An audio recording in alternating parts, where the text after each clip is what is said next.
और 13 साल तक भारत की शासन व्यवस्था एक आदमी के चारों तरफ घूम रही है।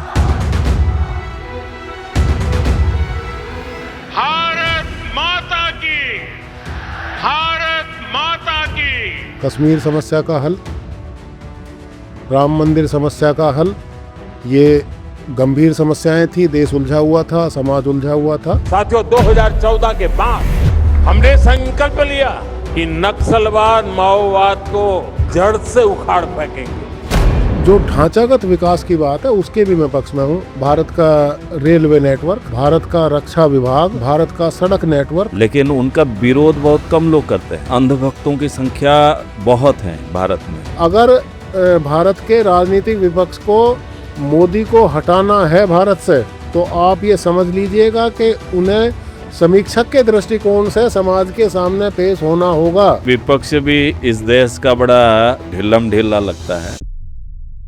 नमस्कार, मार्गदर्शक द मास्टरमाइंड में आप सबका स्वागत है। आज हम लोग एक नए विषय लेकर आप लोगों के सामने आए हैं। वो है मोदी जी की 12 साल।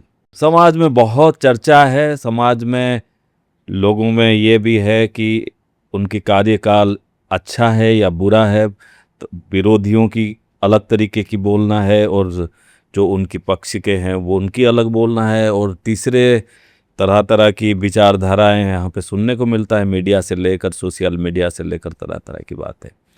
लेकिन आखिर सही में जो 12 साल मोदी जी का भारत के लिए प्रधानमंत्रित्व का काल रहा है, उसको देखते हैं।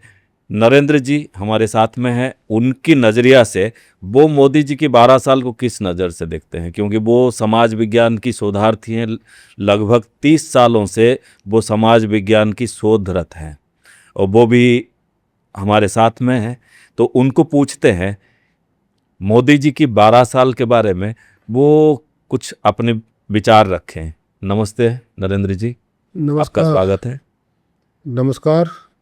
मोदी जी के तीसरे कार्यकाल तक 12 साल से ज़्यादा होने को हो गए हैं, क्योंकि 24 और 26 13वां साल चल रहा है मोदी जी का। अच्छा।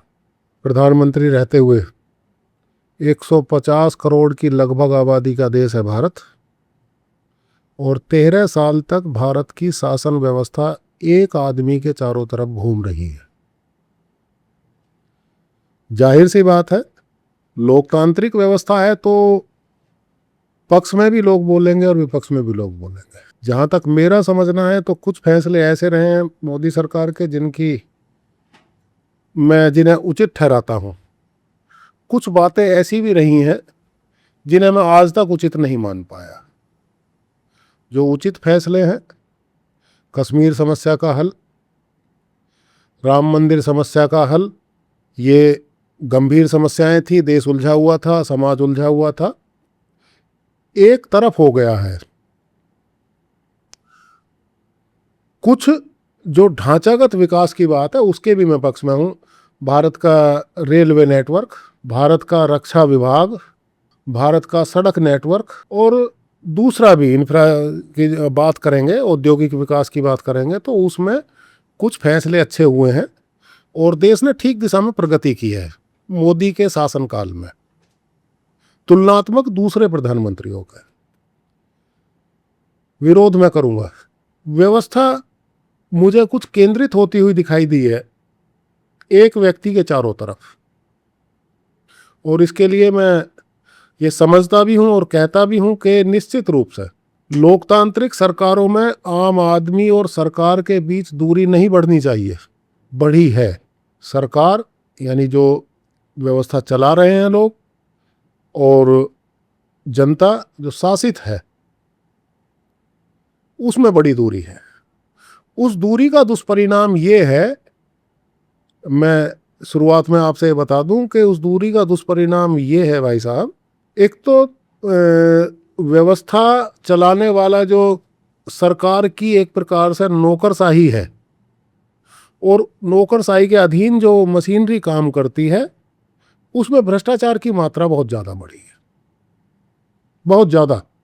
आम आदमी सरकारी दफ्तरों के बाहर बेचारे के जैसा खड़ा है। एक तरफ हम देख रहे हैं कि भारत का रेल नेटवर्क बड़ा उन्नत होता जा रहा है, रक्षा मामलों में हम निर्यात करने लगे हैं, अच्छी खासी रकम आ रही है वहाँ से व्यापार के दृष्टिकोण से, समस्याएं बड़ी बड़ी हल हो रही हैं। दूसरी तरफ बेचारगी ये है कि आम आदमी सरकारी दफ्तरों के बाहर बेचारा बन करके खड़ा है। इस समस्या का क्या हल है? मोदी जी को इस बारे में सोचना चाहिए। मोदी जी को ही नहीं, उनका जो पूरा का पूरा ओरा है, उनका जो पूरा का पूरा सरकार का ढांचा है, उस सारे को बैठ करके इस मामले पर चिंतन करना चाहिए। मुद्दा गंभीर है, मैंने ये बात अपनी कही है, मैं ऐसा समझता हूँ। लेकिन ये तो बहुत बड़ी मुद्दा है। आप एक तरफ से बोल रहे हैं कि वो ठीक है, 12 साल प्रारंभिक में बोल रहे हैं, लेकिन ये तो बहुत सबसे बड़ी मुद्दा है। ये तो पीछे शायद मुझे लगता है स्वाधीनता के बाद से जितने भी सरकार आए हैं, ये तो रहा है शुरुआत से, इसमें तो कोई भी बदलाव अभी तक नहीं आया। आम आदमी और शासन या सरकार, इसमें तो दूरी बढ़ता जा रहा है, बढ़ता जा रहा है। नहीं तो फिर इसे लोकतांत्रिक व्यवस्था होने पर सवाल उठ जाएगा। अगर यही तो काम क्या करता ये रहा, लोकतांत्रिक व्यवस्था है सही में? नहीं, अगर यही दशा, माने मोदी जी के जो 12 साल है, वो क्या लोकतांत्रिक व्यवस्था दे रहे हैं समाज को? नहीं, देखिए ऐसा है, लोकतांत्रिक व्यवस्था अगर परिभाषा के आधार पर हम नापजोक करने के लिए निकलेंगे, तो मैं इस विषय से अलग एक बात आपसे बता देता हूं कि लोकतंत्र में और भारत की जो संवैधानिक व्यवस्था है उसमें बड़ा फर्क है। लोकतंत्र बड़ी मौलिक व्यवस्था, मतलब बुनियादी व्यवस्था होती है। क्या है वो थोड़ा बताइए। लोकतंत्र व्यवस्था होती है, शासन पद्धति नहीं होती है। अच्छा, हर आदमी को ये बात गहराई से समझ लेनी चाहिए। लोकतांत्रिक सिद्धांत व्यवस्था देता है, शासन तंत्र का विकास नहीं करता, व्यक्ति को सरकार की अनुभूति नहीं कराता, ना शासित को ना शासक को। इस मकड़ जाल के बाहर आना पड़ेगा, फिर तो बहुत दूसरी तरफ हम चले जाएंगे। बात मोदी जी की हो रही है, मोदी जी का भी पैटर्न वही है, वही जो पुराने सिस्टम नहीं, जो है। उसका मोदी जी का भी ये दोष नहीं है। अगर बुनियादी बात आप मुझसे पूछेंगे तो मैं एक बात कहूंगा। देखिए, दुनिया भर में, केवल भारत में ही नहीं, 4-5 सिद्धांत है व्यवस्था चलाने के। लोकतंत्र, साम्यवाद, राजतंत्र, इनकी चर्चा होती है अक्सर। इनमें एक समानता है बड़ी गंभीर, ये सभी सिद्धांत पावर सेंट्रलाइजेशन के आधार पर व्यवस्थाएं चलाते हैं, बनाते हैं। मतलब सरकार का एक सरकार होगी, उसका एक मुखिया होगा, और पूरा का पूरा तंत्र उस मुखिया के, उस सरकार के चारों तरफ घूमेगा, और वो सारी आबादी जो जिस पर वो व्यवस्था कर रहे हैं वो उसके चारों तरफ घूमेगी। तो बुनियादी तौर पर जब ये बात समझी जाती है, एक समाज विज्ञान का शोधार्थी होने के नाते जब मैंने ये बात समझी, तो वो सच ये है कि आप विचारधाराओं के आधार पर मामला अलग अलग कह सकते हैं, ये आपकी मर्जी है, कहने वाले विशेषज्ञों की मर्जी है। लेकिन मेरी समझ ये कहती है कि दुनिया में अभी कोई जितनी भी प्रकार की ये व्यवस्थाएं हैं जिनका मैंने जिक्र किया, उनका बुनियादी सिद्धांत एक है, वो है पावर सेंट्रलाइजेशन। लेकिन पावर सेंट्रलाइजेशन के आधार पर सरकारें बनती हैं, इसलिए परिणाम, चाहे लोकतांत्रिक सरकार हो, चाहे साम्यवाद की सरकार हो, चाहे धर्म की सरकार हो, चाहे राजा की सरकार हो, परिणाम सबका एक ही आता है कि वो जनता को किस प्रकार शिकंजे में लिए रहे। तो ये तो अच्छी बात है नहीं? बिल्कुल नहीं, ये अच्छी बात नहीं है। तो ये लोकतंत्र, भारत का तो जन जन को अगर पूछा जाए, वो बोलेगा कि यहाँ पे लोकतंत्र चल रहा है, जो व्यवस्था में हम किसी को भी तो पूछते हैं। अगर मान लिया आप हमें बुला करके पूछोगे, तो हम तो अपना अनुसंधान कहेंगे, अपना रिसर्च कहेंगे। नहीं, वही बात तो हम बताना चाहते हैं। जब पूरा 145 करोड़ जानता है कि उस पर लोकतांत्रिक व्यवस्था प्रचलित है, लेकिन आप कह रहे हैं कि ये जो 12 साल क्या, ये 80 सालों की जो क्रम है, उसमें लोकतांत्रिक व्यवस्था है नहीं है बिल्कुल भी। तो ये तो अंधेरे में है पूरा जनता। देखिए, ऐसा है कि जो इस टाइम अंदर खाने जो विरोध और पक्ष है, पक्ष इस बात का है कि जो एक प्रकार से भारत की माइथोलॉजी है, उसके बेस पर भारत की ये सरकार कुछ काम कर रही है। मंदिर बना, करोड़ों लोग, बताइए, ये पिछले साल इलाहाबाद प्रयागराज में लगा था कुंभ। तो उसमें आधा हिंदुस्तान पहुंच गया गंगा स्नान के लिए। पवित्र स्नान के लिए आधे हिंदुस्तान के 70 करोड़ की आबादी करीब गई वहाँ हाँ समय पर। सरकारी जनता इसे ठीक मान रही है। 70 करोड़ लोग किसी राजनीतिक पक्ष विपक्ष के दृष्टिकोण से वहां नहीं गए थे, हाँ ये जनता ठीक मान रही है। राम मंदिर के दर्शन करने के लिए जनता जा रही है, उनकी जनता की मांग थी, बना न्यायालय के जरिए, ये बात ठीक है। लेकिन जो समस्या है बुनियादी आम आदमी की, आप कचहरियों में तो जाइए, हाँ आप पुलिस थानों के बाहर तो जाइए, बिल्कुल बिल्कुल, आप पटवारी के पास तो जाइए, मतलब सिस्टम आप तो वैसा ही है। जो शिक्षा माफियाओं को तो देखिए, है आप जो छोटे छोटे चीज हैं, जैसे ग्राम पंचायतों में करप्शन का मामला देखिए, ये कौन सी है, मनरेगा हाँ है, इन सब चीजों को तो झांक करके देखिए, इनमें सरकार क्या कर रही है। तो ये तो मुझे लगता है ये पहले से ये समस्याएं जब से राजनीति है भारत में, अगर मान लिया कुछ खास मुद्दे हल कर दिए जाएं, हाँ, और उसके बाद तो इस पर क्यों ध्यान नहीं देता आज तक कोई सरकार? इसमें ये तो क्या- हैरानी की बात है। अब सरकारें ध्यान नहीं देती। हाँ।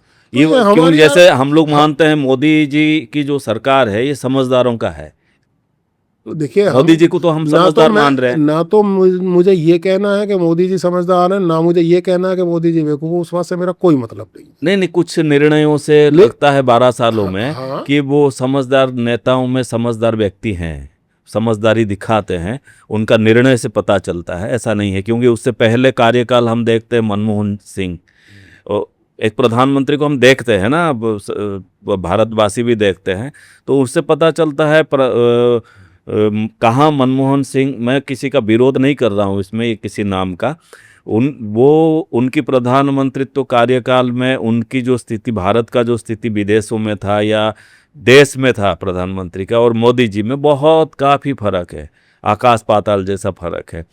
तो कुछ ना कुछ तो मोदी जी बहुत बेहतर निर्णय लिए हैं। देखिए ऐसा है, आप इस बात को इस तरीके से क्यों नापते हो? हाँ, मनमोहन सिंह कमजोर प्रधानमंत्री थे, मोदी मजबूत प्रधानमंत्री है, ये आम आदमी की इंटेंशन नहीं है। देखिए, प्रधानमंत्री बनता है एक समय में एक। हाँ, अब जो चुनाव का रास्ता है भारत में सरकार बनने का, उस रास्ते से कोई एक आदमी उस कुर्सी पर जाकर के बैठ गया। जनता को उसके पक्ष विपक्ष दोनों चीजों पर ध्यान देना है, देगी ही जनता, उसमें जनता कोई नहीं रोक सकता। मैं ये पूछता हूं कि वो कमजोर प्रधानमंत्री था, ये मजबूत प्रधानमंत्री है, हमें इस बात लपड़े में पड़ना ही नहीं चाहिए। अच्छा, हमें देखनी चाहिए दो बातें, वर्तमान सरकार जो भी कोई हो, भाई कालांतर में सरकार बदलेगी भी, तो वो तो क्रम है, बनना बिगड़ना सब चलता रहेगा। सरकार ने कौन सा निर्णय जनता के हित में किया और कौन सा नहीं किया, तो मैंने दो बातें बताई हैं। कुछ मामले मैंने गिनवाए हैं जिनके मामले पर सरकार को मैं सफल पाता हूं, कुछ मामले मैं बता रहा हूं जिनके आधार पर सरकार को असफल बताता हूं। अब आप कह रहे हैं कि सरकारें असफल होती चली आ रही हैं शुरू से ही, उसका मैंने कारण बता दिया, सिद्धांत में खराबी है। तो जब अब सिद्धांत में जब खराबी है, इस बात को जनता के सामने रखना, पब्लिक को समझाना, जब सरकार के पास पूरी पावर है तो सरकार ही तो समझाए जा करके ये इशारा करे। हम लोग क्या, हम तो कह देंगे, हमारी बात को सुने मानेगा नहीं। हाँ, एक बात हो सकती है, हमारी जिम्मेदारी एक रहेगी कि जो प्रश्न हम उठा रहे हैं, जो बात मैंने कही कि सभी सरकारें जो दुनिया भर में बन रही हैं, भारत भी उसमें इंक्लूड है, वे सब एक ही सिद्धांत के आधार पर बन रही हैं, वो चीज समझाना हमारी जिम्मेदारी हो सकती है। बिल्कुल, जब हम कह रहे हैं तो समझाना पड़ेगा, नहीं तो दावा खारिज होगा। लेकिन मैं आपसे कह रहा हूं कि इन दोनों मामलों पर सरकार के कितने निर्णय ठीक है और कितने गलत हैं, ये खुली बात होनी चाहिए। और सरकार की ये जिम्मेदारी है कि भाई जनता इस इंस्टीट्यूशन को भी इस प्रकार समझे, ये सरकार की ही जिम्मेदारी है ना, जब सारी पावर उसके पास है। बिल्कुल बिल्कुल। तो सरकार का जब हम अच्छे निर्णय में उसकी प्रशंसा कर रहे हैं, उसकी गलती पर उसकी आलोचना क्यों ना करें? हाँ, लेकिन उनकी प्रशंसा जितने ज़्यादा होता है मोदी जी का, उस तुलना में अगर हम लोग देखें तो उनकी विरोध बहुत कम होता है। नहीं, ऐसी कोई बात नहीं है, उन्हें प्रशंसक ज़्यादा हैं। माल्या प्रशंसक, जिनको ज्यादातर अंधभक्त बोलते हैं ठीक है, लोग एक तरह से। देखिए वो बोलने वाले बोलते हैं, लेकिन प्रशंसक तो ज्यादा है। देखिए मोदी जी को चाहने वाले बहुत सारे लोग हैं मुझे लगता है भारत में, ठीक है, और विश्व भर में भी एक तरह से, लेकिन उनका विरोध बहुत कम लोग करते हैं। विरोध तो होता है, ऐसा नहीं है, लेकिन वो जो चाहने वाले हैं वो इतने मात्रा में हैं, उनको विरोधी भी एक शब्द दे रखे, अंधभक्त। तो ये अंधभक्तों की संख्या बहुत है भारत में। तो वो ये मूल समस्या को नहीं जान पाते, जो समस्या के बारे में आप बता रहे हैं कि मशीनरी सिस्टम में ही गड़बड़ है, ये लोकतांत्रिक व्यवस्था है नहीं, या बुनियादी तौर पे। तो ये इतना बड़ा एक विशाल जनसमूह भारत का है, ये नहीं जान, जो मोदी जी का भक्त जो है, हाँ, जिनको अंधभक्त कहा जा रहा है बेसिकली। हम लोग तो नहीं कहते, लेकिन विरोधी बोलता है, बड़ी तादाद में लोग कहने वाले हैं, प्रचार में है। अब कोई मान लिया, देखिए एक बात सुनिए, कोई राम का भक्त है, कोई कृष्ण का भक्त है, कोई हनुमान जी का भक्त है, कोई मोहम्मद का भक्त है, कोई मार्क्स का भक्त है, जो ये क्रम चला रहा है। जो जिस व्यक्ति, मान लिया मैं आपके अंदर सभी प्रकार के गुण देखने शुरू कर दूं, मैं ये समझूं ही ना कि आप में आलोचना करने के लायक भी कुछ है, तो ये मेरी मर्जी है, इस पर सवाल क्यों उठाया जाना चाहिए? ये तो व्यक्तिगत मामला है। एक बात, ये लोगों का व्यक्तिगत मामला, एक बात। अब इसे भक्ति कहेंगे या पक्ष लेना कहेंगे? भाई कुछ मामलों पर मोदी से जनता की बड़ी तादाद में लोग मोदी से सेटिस्फाइड हैं, वो उसकी आलोचना नहीं सुनते, और कुछ लोग कह रहे हैं कि नहीं, मोदी इस जगह गलत है। नहीं, उनका कहना है मोदी पूरा खराब है। हाँ ठीक है, वही विपक्ष कह रहा है। तो ये तो सब भीड़ का अपना मसला है। ये जब कैसे आप किसी, मतलब जिनको अंधभक्त कहा जाता है, मान लिया उन, एक बात, मान लिया उन अंधभक्तों की तादाद भारत में 50 करोड़ हो जाए, मान लिया, अब 50 करोड़ लोगों में की धारणा ये है कि हम मोदी को अपना भगवान मानेंगे, तो विपक्ष के पास ऐसा क्या तीर है जो छोड़ दे और उन 50 करोड़ लोगों की धारणा को मन से निकाल दे? ये तरीका, मैं इन सब बातों पे समय गंवाना कभी भी ठीक नहीं समझता। समीक्षा के स्तर पर जाइए, इसी से सब लोग ये समझ पाएंगे, अगर जो आज भक्ति कर रहे हैं, जिन्हें आज भक्त बताया जा रहा है, अगर मोदी उनकी कसौटी पर इतना सा भी सरका, इतना सा भी नीचे चले गए मोदी जी, मतलब 2-4 मिलीमीटर, तो वो सारे भक्त लोग टूट करके उसके विपक्ष में खड़े हो जाएंगे। कोई भक्त को संभालना आसान काम नहीं होता। हाँ, भक्त किसी के भी बन तो अगर मान लिया उसकी श्रद्धा जरा सी सरकी, तो वो उससे बड़ा शत्रु भी आपका कोई नहीं है। मतलब 12 साल से भक्त मोदी जी के पीछे हैं। जो है तो वे हैं, उनका मेरे पास कोई इलाज नहीं, लेकिन मैं अगर कुछ ऐसे लोग हैं तो मैं उनसे ये जरूर कहूँगा कि भाई देखिए, मत भक्त बनिए, मत विरोधी बनिए, समीक्षक बनिए, क्योंकि ये जो लोग व्यवस्था चला रहे हैं, इसके चलाने का जो उनकी जिम्मेदारी है वो ये है कि वो जनता को संतुष्ट करें अपने काम काज से। लेकिन अब जहाँ तक भक्त की और विपक्ष की बात है, वो इतनी है कि भारत में मोदी जी के भक्त इसलिए ज़्यादा बने हैं कि जो सेक्युलर लोग थे मोदी जी के आने के पहले, जो सरकार चला रहे थे, जो अपने आप को धर्मनिरपेक्ष कहते थे, जो अपने को समाजवादी कहते थे, समाजवादी सिद्धांत का मानने वाला कहते थे, उन लोगों ने भारतीय जनमत को, जिन्हें विशेषकर सनातन धर्मी कहा जाता है, उन्हें दोयम दर्जे का नागरिक माना, उनका महत्व घटाया। ये मोदी जी की या संघ की या बीजेपी की हिम्मत नहीं है कि इतने बड़े जो तादाद है भारत में सनातन धर्मियों की, उन्हें अपने पक्ष में सेंट्रलाइज कर जाए ना। ध्रुवीकरण इसलिए हुआ क्योंकि इन लोगों को तार्किक आधार पर अपनी स्वतंत्रता, अपनी बात समाज के सामने साबित करने से रोका गया एक प्रकार से, और वो रुकावट थी मंदिर जैसे मुद्दे। जनता से जब इन लोगों ने ये बातें की कि भाई ये सब आपके अधिकार हैं, तो उन्होंने स्वीकार कर लिया, तो वो आज भक्त कहलाने लगे। आप इन्हें भक्त कहते रहिए, मोदी अगले 100 साल तक प्रधानमंत्री बने रहेंगे।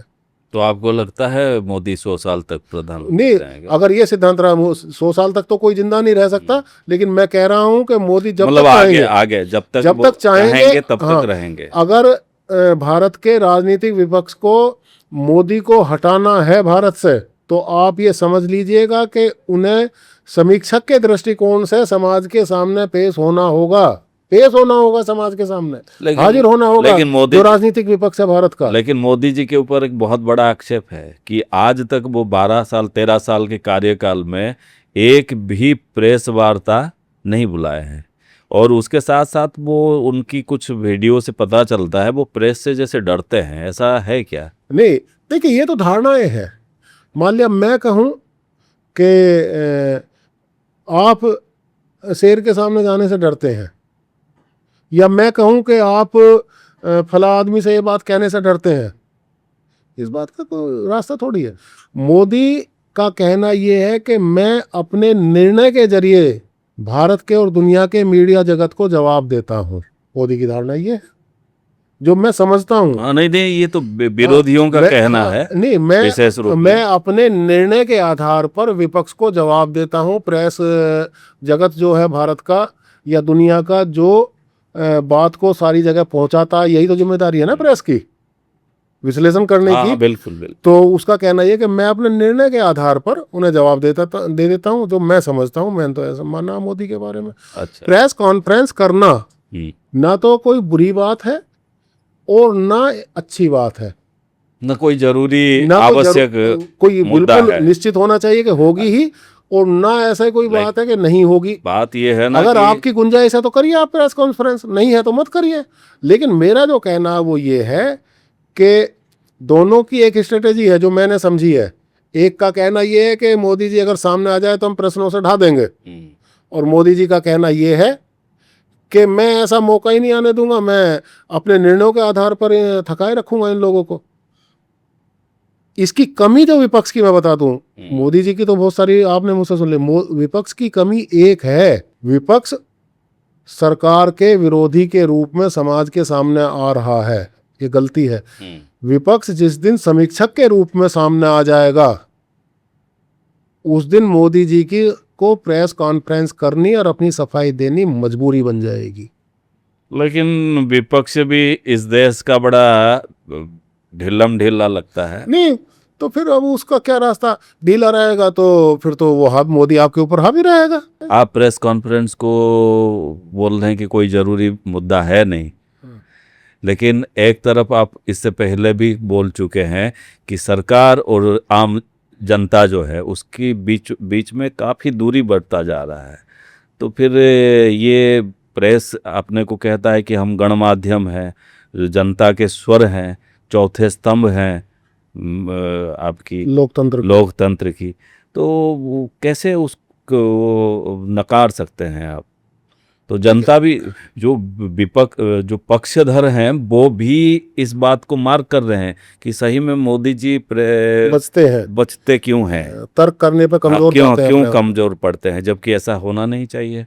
भक्तों में भी ये चिंता का विषय है, भक्तों के लिए भी, जो मोदी के चाहने वाले भी, क्योंकि वो भी जानना चाहते हैं, वो भी, क्योंकि विचार प्रचार, ये मोबाइल, ये सोशल मीडिया, इस तरह तरह के विचार आते रहते हैं, विपक्षियों की भी आती हैं, सपक्ष वालों की भी आती है, तो वो भी द्वंद में पड़ता है कहीं ना कहीं।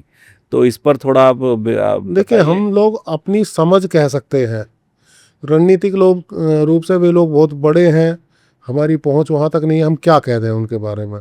मोदी जी के बारे में, भाई मोदी जी के जो प्रधानमंत्री के रूप में समाज में उनका आचरण साबित हो रहा है, हम उसका ही तो आकलन करके कोई बात कह सकते हैं। और तो हमारी कोई रेंज ही नहीं है। हाँ, सही बात है। ठीक है। हाँ। अब बात रही कि आप ये कहना चाहते हैं कि प्रेस है, जो मीडिया जगत है, वो एक चैनल है, एक रास्ता है सरकार और आम आदमी, शासक और शासित के बीच जो गैप है उसे कम करने का। अब प्रधानमंत्री जैसी कुर्सी पर बैठा हुआ आदमी अगर 12-13 साल के कार्यकाल के अंतराल में प्रेस से कोई बात नहीं करता है सीधे तौर पर, जैसे कि पहले परंपराएं रही, तो ये प्रधानमंत्री की कमजोरी मानी जानी चाहिए। तो इससे इनकार तो मैंने भी नहीं किया कि भाई देखिए, बात करना ना करना मोदी जी की के अपने लिए व्यक्तिगत अपनी मामला है। व्यक्तिगत राय है। लेकिन यहाँ पे वो प्रधानमंत्री हैं। लेकिन वो एक व्यवस्था के हाँ। एक प्रकार से प्रमुख है, हाँ, चला वो रहे हैं, मुखिया हैं मुखिया है, एक तरह तो से। उन्हें कुछ सवालों के जवाब देने चाहिए। हाँ, देखिए ये बात है तो ठीक, सवालों के जवाब दिए तो जाने चाहिए, लेकिन समस्या ये है कि भारत का मीडिया जगत उसे कैसे कहे कि वो अपनी कसौटियों पर खरा उतर रहा है। जैसे इन सब चर्चाओं के साथ एक चर्चा भारत में और आम चलती है, फला न्यूज चैनल है वो मोदी का विरोधी है, हाँ, और फला न्यूज चैनल है वो मोदी जी खरीद लिए, भक्त है। भाजपा खरीद वो लिया मोदी है। का भक्त है। हाँ, मोदी का भक्त है। अब आप ये बताइए भारत की पत्रकारिता है कहाँ? तो भारत की पत्रकारिता में जो लोग हैं वो कुछ इधर के हैं और कुछ इधर के हैं। पत्रकार निरपेक्ष होना चाहिए। वो तो पूरा अब निरपेक्ष पत्रकारिता का चुनाव करे भारत। बात आपकी एक जवाब हो गया आपकी बात का। दूसरा, मैं इस बात को नहीं, दो बात हो गई। एक तो ये कि प्रेस कॉन्फ्रेंस प्रधानमंत्री को करनी चाहिए, जवाब देने चाहिए।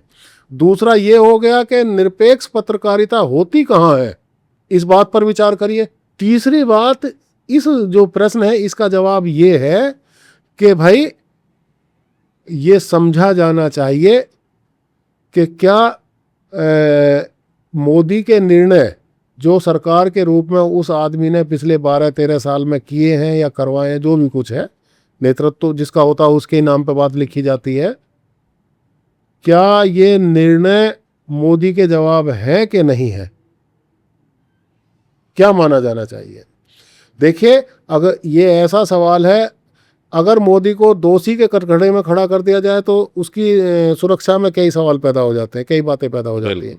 और मोदी को अगर इस दोष से मुक्त कर दिया जाए कि नहीं कोई गलती नहीं है, तो उसे एकदम सवाल पैदा हो जाते हैं कि फला दोष है। क्यों नहीं करोगे आप? जवाब देना आपकी जिम्मेदारी है। लेकिन ये बात अगर उठाई जाए कि प्रेस के जरिए सरकारों के बीच और जनता के बीच की दूरी घट जाएगी, मैं इसे उपयुक्त नहीं मानता हूँ। इसके लिए तो जो पावर डिसेंट्रलाइजेशन का सिद्धांत है वो प्योरीफाई होकर के लागू होना चाहिए। वो दूसरे तरह की चर्चा है, वो फिर कभी बात कर लेंगे। लेकिन खाली प्रेस की बात नहीं है, लोगों विरोधियों का ये भी मानना है कि वो जितने भी संवैधानिक संस्थान है बड़े बड़े, उस पर भी उनका कब्जा है। सरकार चलाने के लिए आवश्यक होता है। संवैधानिक संस्थान जो हैं, चाहे वो चुनाव आयोग पर कई बार आक्षेप उठता है भाई उन्होंने मशीन के जरिए अपना वोट चोरी कर लिया, जैसा कि सवाल उठता है ये कि सरकारों जो निर्वाचित सरकारें हैं उन्हें तोड़ रहे हैं। निर्वाचित राजनीतिक संगठनों के प्रतिनिधि हैं, जैसे पार्टियों के प्रतिनिधि हैं। बंगाल में एक आक्षेप आ रहा है, महाराष्ट्र में एक आक्षेप आया। तो ये तो भारत में पिछले 50 साल से होता आ रहा है। इसमें तो आप केवल इसी बात की थोड़ी करेंगे। जब नहीं, ये भारत के बहुत बड़ी मुद्दा है। ये मुद्दा यहाँ आकर के टकराता है कि भारत का जो चुनाव प्रणाली है, जो जनता के प्रतिनिधि तय होते हैं, उन्हें स्वतंत्र राय रखने का कोई अधिकार है या नहीं है, या चुनाव के बाद उन्हें एक ही खूंटे से बंद करके रहना है। नहीं, सवाल जैसा कि अभी बंगाल की बात आप कर सकते हैं, तर्क होगा इस मामले पर। बंगाल में अभी 20 MP टूट गए हैं TMC से, दूसरा उन्होंने बना रहे हैं। महाराष्ट्र में भी कुछ चर्चा चल रही है। संविधान का अनुच्छेद 79 पढ़िए, वहां लिखा हुआ है भारत की एक संसद होगी जो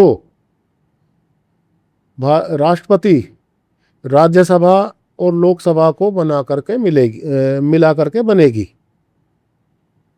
वहां किसी राजनीतिक संगठन का जिक्र नहीं है। भारत की जनता एमपी और एमएलए के रूप में अपना प्रतिनिधि का चुनाव करके भेजती है सदन में। भारत की जनता किसी दल का प्रतिनिधि चुनाव करके नहीं भेजती है। भारत के जितने भी एमपी और एमएलए बनते हैं उन्हें ये निर्णय करने की हमेशा आजादी रहनी चाहिए कि वो किस राजनीतिक संगठन के साथ किस मुद्दे पर खड़े होंगे। बिल्कुल। यह है लोकतंत्र का बुनियादी सिद्धांत। दूसरी बात, वे राजनीतिक प्रतिनिधि बेलगाम ना हो जाएं, उन पर लगाम लगाने के लिए सदन में विहिप जैसा कानून नहीं होना चाहिए। उन पर लगाम लगाने के लिए उनकी लगाम जनता के हाथ में होनी चाहिए कि अगर आप देश की कानून व्यवस्था के विरुद्ध जाकर या अपने स्वार्थ के कारण कोई निर्णय करेंगे तो हम आपको कुर्सी से हटा देंगे। ये लोकतांत्रिक तरीका हो सकता है। हम किसका चुनाव करते हैं? एमपी एमएलए के रूप में हम लोकतांत्रिक चुनाव करते हैं। भारत की जनता कैसे करती है? टिकट देगा भाजपा की कार्य समिति, टिकट देगी समाजवादी पार्टी की कार्य समिति है उसका मुखिया, टिकट देंगे राहुल गांधी या कांग्रेस की कार्य समिति किसी उम्मीदवार को, और उस पर ठप्पा मारेंगे हम। नहीं, ये जनता के प्रतिनिधि नहीं है, पार्टी के प्रतिनिधि। इनके साथ टूट फूट होती है। ये तो इनके साथ जब टूट फूट होती है तो लोकतंत्र के बुनियादी सिद्धांत पर जब बात हो गई है वो समझ में आ जानी चाहिए बात। जब लोकतांत्रिक प्रतिनिधि ही नहीं है तो लोकतांत्रिक रास्ते से टूटे, बेलोकतांत्रिक रास्ते से टूटे या ना टूटे, वो किसी आजन्म किसी एक पार्टी में रह जाए या 5 साल में 5 बार बदल ले, क्या फर्क पड़ता है?